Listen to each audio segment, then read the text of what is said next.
Okay, it's time to get out. Always lock doors. Okay. Keep going. Dang, girl, move like you got a purpose. The door or I'm dead.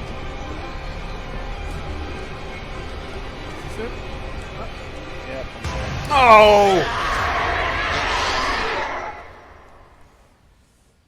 Hey guys, welcome to a new video, and as you can see, we are looking at Song of Horror. The physical copy came out for the PlayStation 4 system, and I'm very excited about this. I love my survival horror games as a physical format. Now, this game was kind of released episodically on PC. I believe there was 2 episodes. I didn't get all the way through it, but now they had a complete edition on the PS4. It's pretty cool. Now, this comes with a map book that'll really help you try to remember some of the areas. And it comes with a character guidebook that'll tell you about the characters you'll be using in this game. Now, I was hoping like this deluxe edition would come with some kind of soundtrack, but you know how a lot of these come from the PAL territory, you know. We're lucky to get this, so I'm just happy with what we got here. But soundtrack would have been cool, even though there's not that many tracks in this game that I remember. But anyways, guys, this is Song of Horror Deluxe Edition. I will leave a link in the description on where I picked it up from. And now let's look a little bit at the gameplay. Alright, so if you haven't noticed by now, Song of Horror is a survival horror game, so that might turn some people off, might turn some people on. Now, when I say survival horror game, it's like, I want to kind of say it's a throwback of the old school survival horror games. Think of something like maybe Resident Evil Remake, and how those games, Dino Crisis as well, and how those games have the different camera angles dynamic. This game brings that back, which is fantastic, and it does it really well. Now, I don't want to go too much into the game because I don't want to ruin the story for a lot of you. I'm just going to talk about the first 2 characters you get to use. So the first character you get to use is Daniel in the prologue. He pretty much arrives home on a Friday evening ready to watch the X-Files, and he gets a phone call saying that someone's missing, and his friend wants him to go look for him. I forgot, it was like some professor guy. I totally forgot his name. Sorry about that. But anyways, guy goes missing, and they want you to investigate. Now, you know where this is going. You go into the house, and you look around. It's very creepy, and you find a crazy door that shouldn't even be there.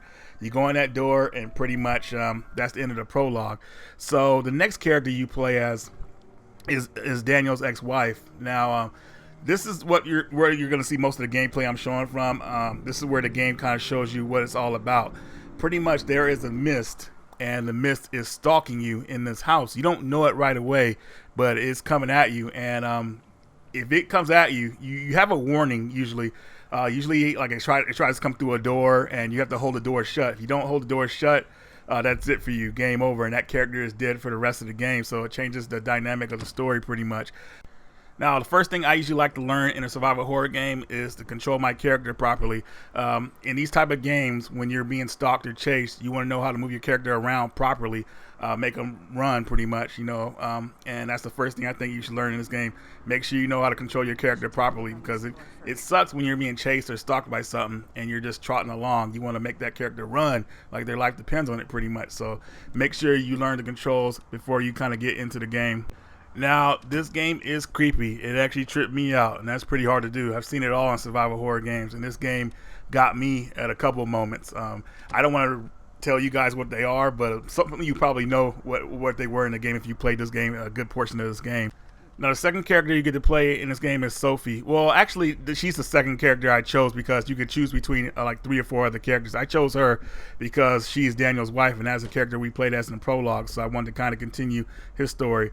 She's going to look for her husband, and her portion of the game is pretty scary because she goes into the house at night, and she's pretty much walking around with a candle, pretty much trying to keep things lit up, and it just really sets this eerie atmosphere. It'll really trip you out. But as I was playing with her, that's where I learned like most of the mechanics of the game pretty much. So holding doors, you can actually go up the doors and listen what's on the other side in case something feels wrong or whatnot, because sometimes if you just walk into a door, that shadow will be there, that mist I would say, and it'll take you, and that's it for that character. So you don't want that to happen. So be very careful playing this game. It's very crazy. There's 13 characters you could choose from, not right away, but pretty much during different periods of the game, which is pretty cool. 13 characters to try out, so keeps things interesting. Now, for those of you that are looking for a physical copy of this game, like I said earlier in the video, I'll leave a link in the description where I got my copy from. That was the cheapest way to get this game, and it came pretty fast. It came within like less than a week after it was released, so I was happy with that. So anyways, guys, I don't want to make this video too long. I am enjoying this game for where I'm at. If you are a survival horror fan, I think this game is a must-have, because the guys who created this game, you could tell they're fans of the old school survival horror games, so that's a big plus in my book. But anyways, guys, that's all I have for this video. I'm gonna get back into this game, Radical Reggie, and I will see you all later. There's someone there. What on earth was that? Damn it. Isaac, my dear friend, you don't know what you've done with that cursed music box. What was that noise? Is that music? At the time you tried to warn me, we had all heard the music.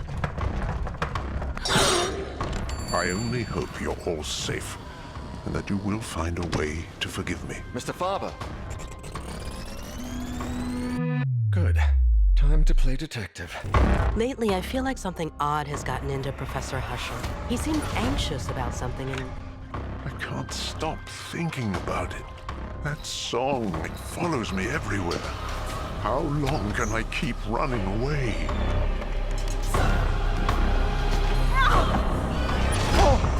Now, I find myself trapped in a tragic race against time.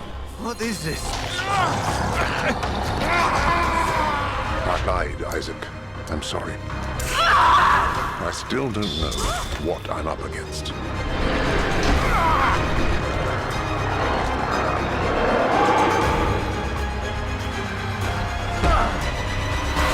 That melody. I'm not going to get it out of my head, am I?